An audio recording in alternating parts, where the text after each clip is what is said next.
حضرت علی رضی اللہ تعالی عنہ نے فرمایا، دو باتیں ساری زندگی کام آئیں گی، ایک غصے کی حالت میں کوئی فیصلہ نہ کرنا اور دوسرا خوشی کی حالت میں کوئی وعدہ نہ کرنا۔ مجھے افسوس اس بات پر ہوتا ہے کہ انسان اشرف المخلوقات ہے، پھر بھی انسانوں کے جاگنے سے پہلے پرندے جاگ جاتے ہیں۔ تم گلاب کا پھول بن جاؤ، کیونکہ یہ پھول اس کے ہاتھوں میں بھی خوشبو چھوڑ جاتا ہے جو اسے مسل کے پھینک دیتا ہے۔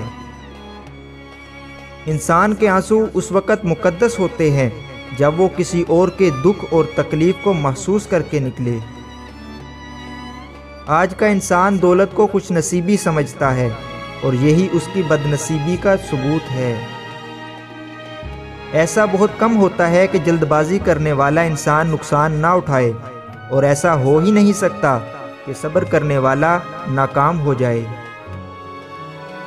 خدا کو ناراض کر کے لوگوں کو راضی نہ کرو، کیونکہ لوگوں کے بدلے دوسرے لوگ مل سکتے ہیں مگر خدا کے بدلے دوسرا خدا نہیں مل سکتا۔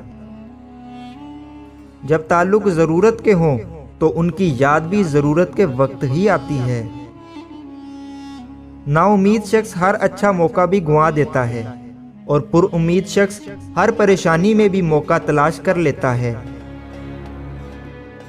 دنیا والے چہرے مال کو دیکھتے ہیں اور عرش والا دل اور اعمال کو دیکھتا ہے۔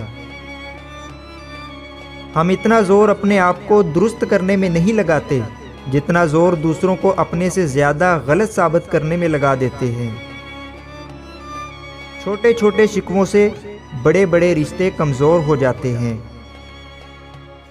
انسان جب اپنی خواہشات اور ضروریات محدود کر لیتا ہے تو پھر اسے جھوٹ بولنے کی ضرورت ہی پیش نہیں آتی۔